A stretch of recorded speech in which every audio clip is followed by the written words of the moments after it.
The art and science of value investing. Warren Buffett की तरह निवेश करें।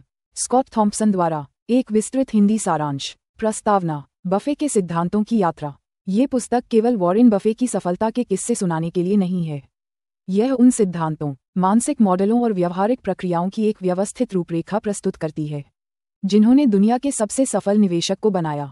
स्कॉट थॉम्पसन इस बात पर जोर देते हैं कि वैल्यू इन्वेस्टिंग केवल संख्याओं का विश्लेषण नहीं है, यह एक कला, आर्ट भी है और एक विज्ञान, साइंस भी। विज्ञान के रूप में इसमें वित्तीय विवरणों का कठोर विश्लेषण, अनुपातों की गणना और आंतरिक मूल्य का गणितीय आकलन शामिल है।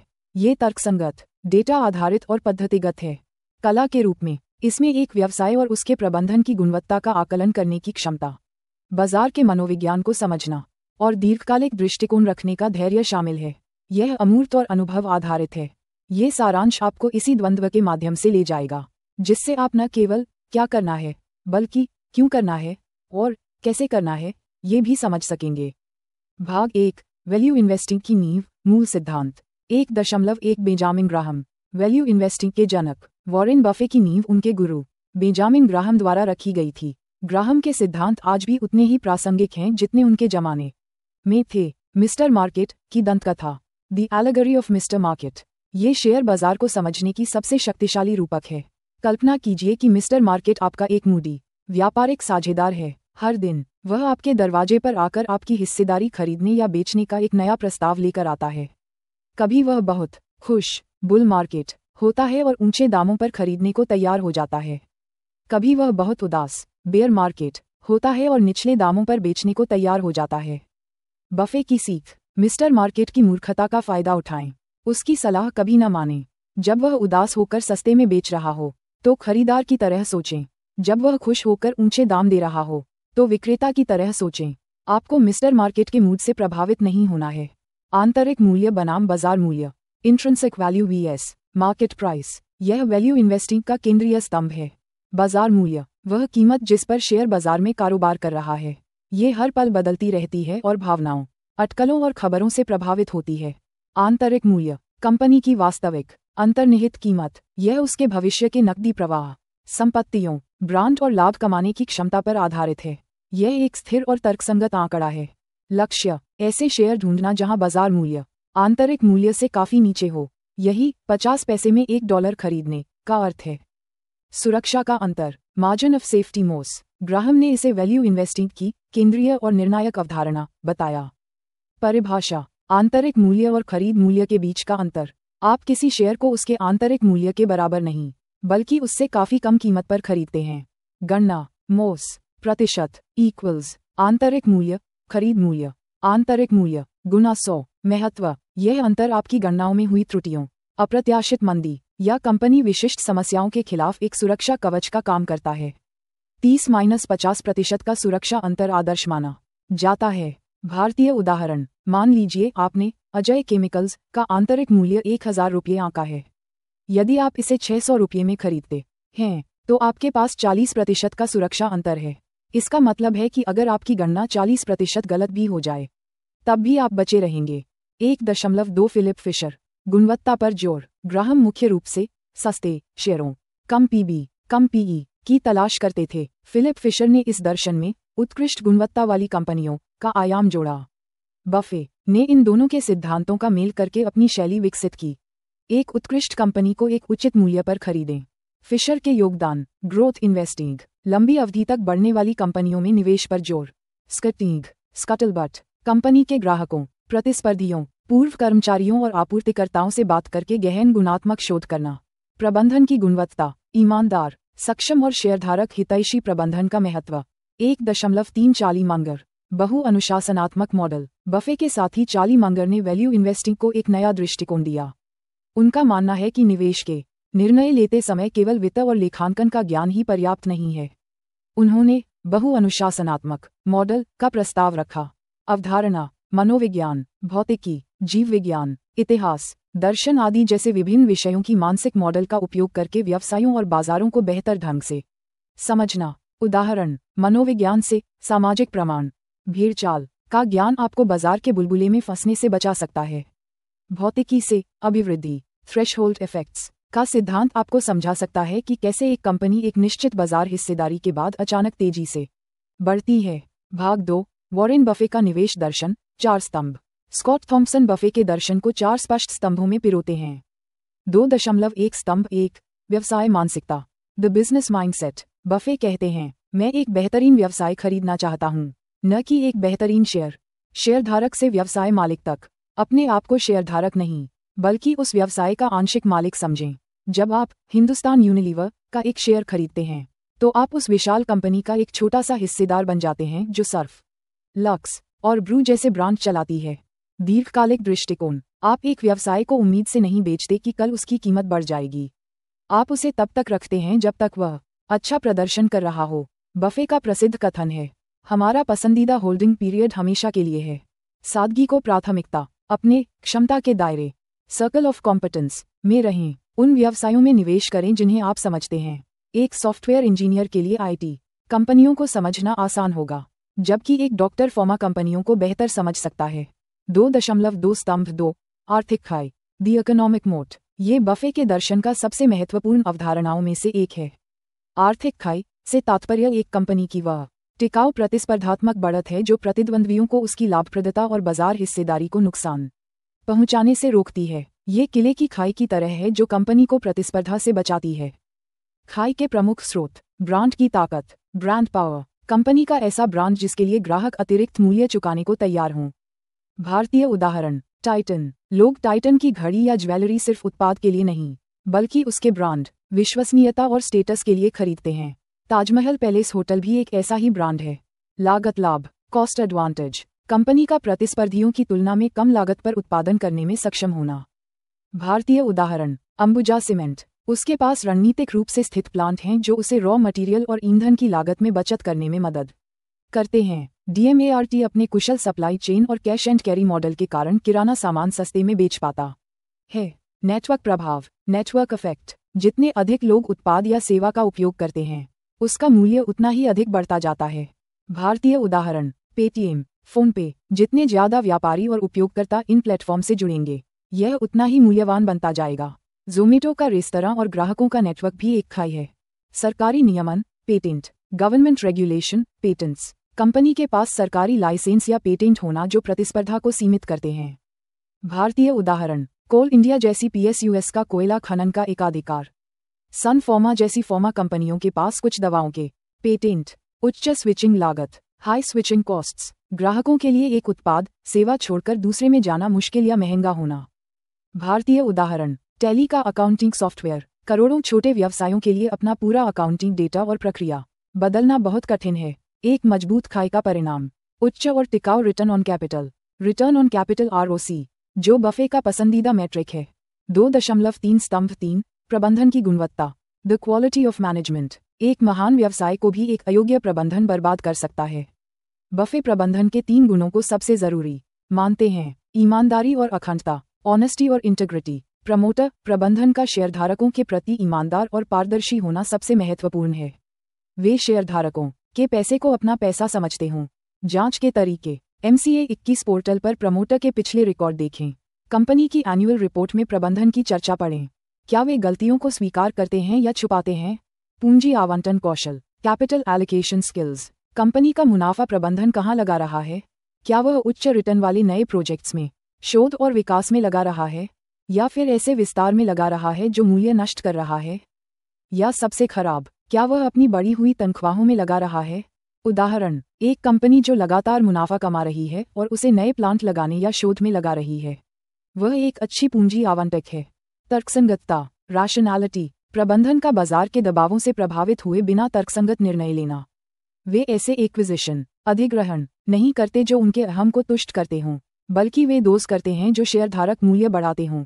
2.4 स्तंभ 4, उचित मूल्य, द राइट प्राइस। गुणवत्ता के बाद ही कीमत आती है। बफे एक उत्कृष्ट कंपनी को भी अत्यधिक ऊंचे मूल्य पर नहीं खरीदेंगे।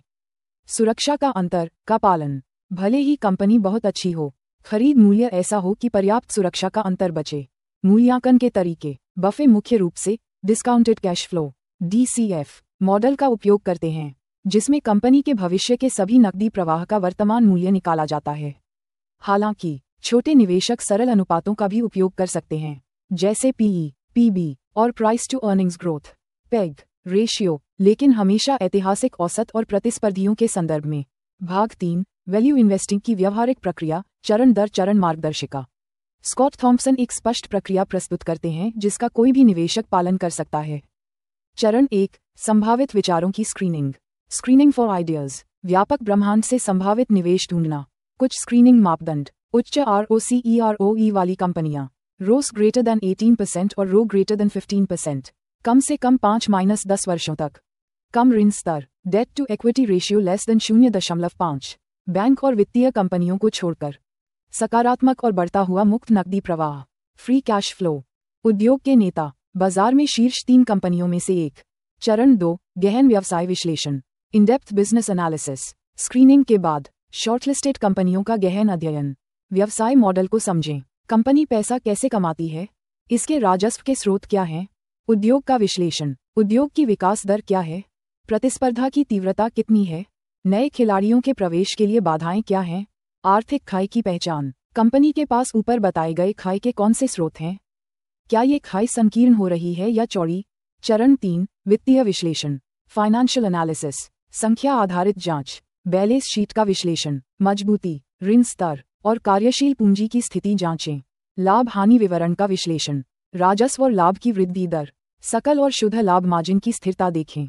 नकदी प्रवाह विवरण का विश्लेषण, कैश फ्लो किंग है, सुनिश्चित करें कि ऑपरेटिंग कैश फ्लो लगातार नेट प्रॉफिट से मेल खाता हो या उससे बेहतर हो। नकारात्मक ऑपरेटिंग कैश फ्लो एक बड़ा लाल झंडा है। चरण 4, प्रबंधन और कोऑपरेट गवर्नेंस का मूल्यांकन।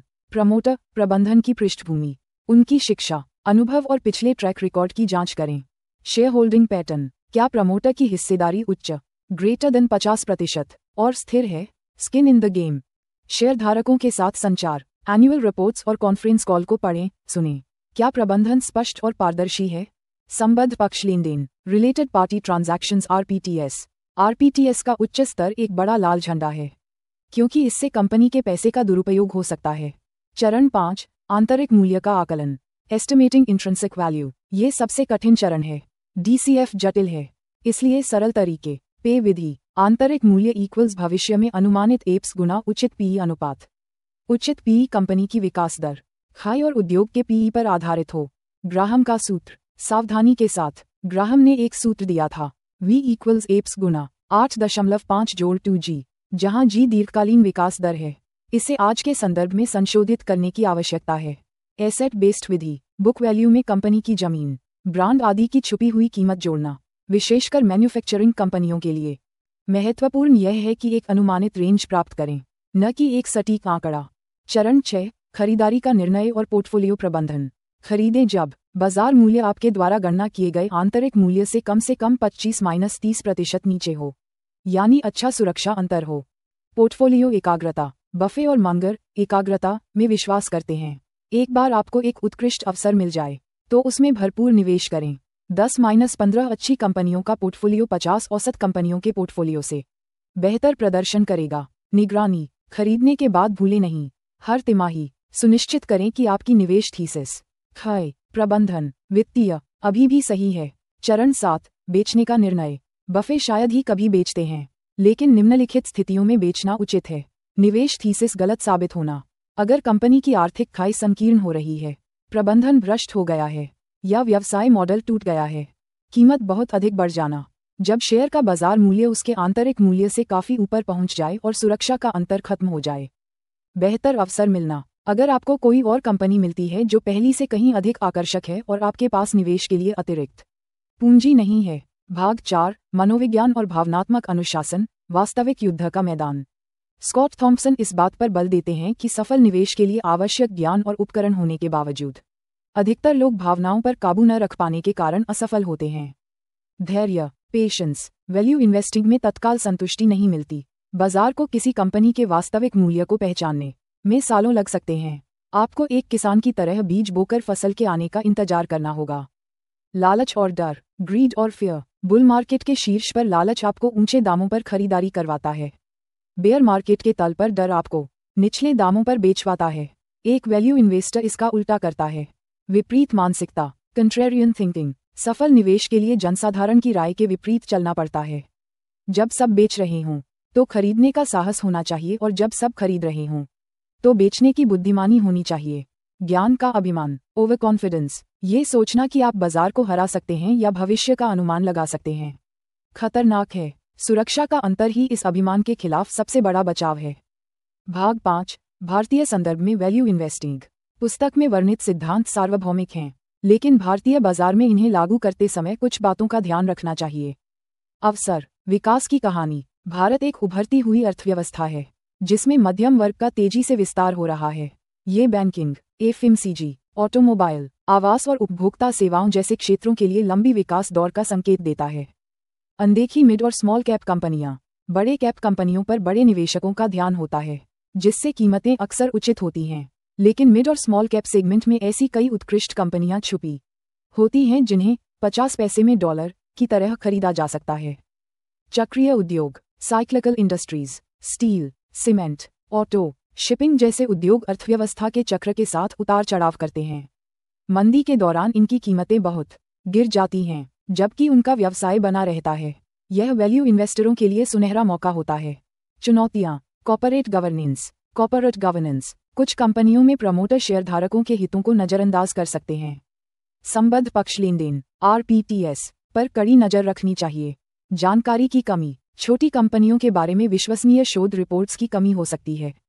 निवेशक को खुद ही ज्यादा मेहनत स्कटलबट करनी पड़ती है। बाजार की अस्थिरता, वॉलेटिलिटी। भारतीय बाजार वैश्विक घटनाओं और राजनीतिक बदलाव के प्रति संवेदनशील हैं, जिससे कीमतों में जबरदस्त उतार चढ़ाव आते हैं। यह एक अवसर भी है मिस्टर मार्केट की मूर्खता का फायदा उठाने के लिए, और धैर्य की परीक्षा भी। निष्कर्ष, एक जीवन भर की यात्रा। स्कॉट थॉम्पसन की यह पुस्तक स्पष्ट करती है कि वॉरेन बफे की तरह निवेश करना कोई रहस्य या शॉर्टकट नहीं है। यह एक सुसंगत दर्शन, एक व्यवस्थित प्रक्रिया और एक मजबूत मानसिक अनुशासन को अपनाने के बारे में है।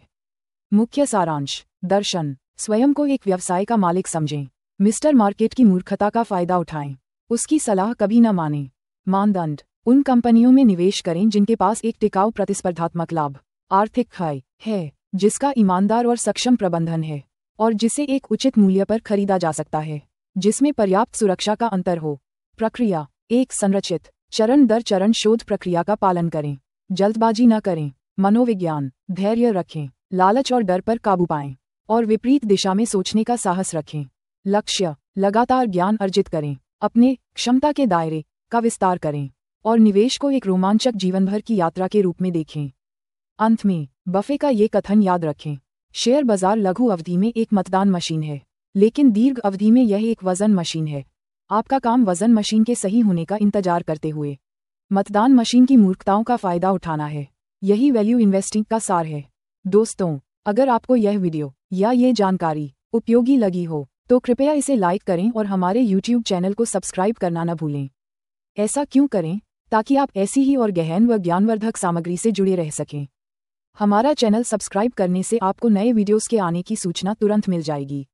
साथ ही घंटी आइकन बेल को दबाना न भूलें ताकि आप कोई भी अपडेट मिस न करें। आपका एक लाइक और सब्सक्राइब हमें आपके लिए और बेहतर कंटेंट लाने के लिए प्रेरित करता है। आपके सपोर्ट के लिए एडवांस में ही बहुत बहुत धन्यवाद। लाइक, सब्सक्राइब और शेयर जरूर करें। अस्वीकरण, डिस्क्लेमर, ये सारांश केवल शैक्षिकी और सूचनात्मक उद्देश्यों के लिए है। यह निवेश सलाह नहीं है। किसी भी निवेश निर्णय को लेने से पहले कृपया एक सेबी पंजीकृत निवेश सलाहकार से स्वतंत्र सलाह लें।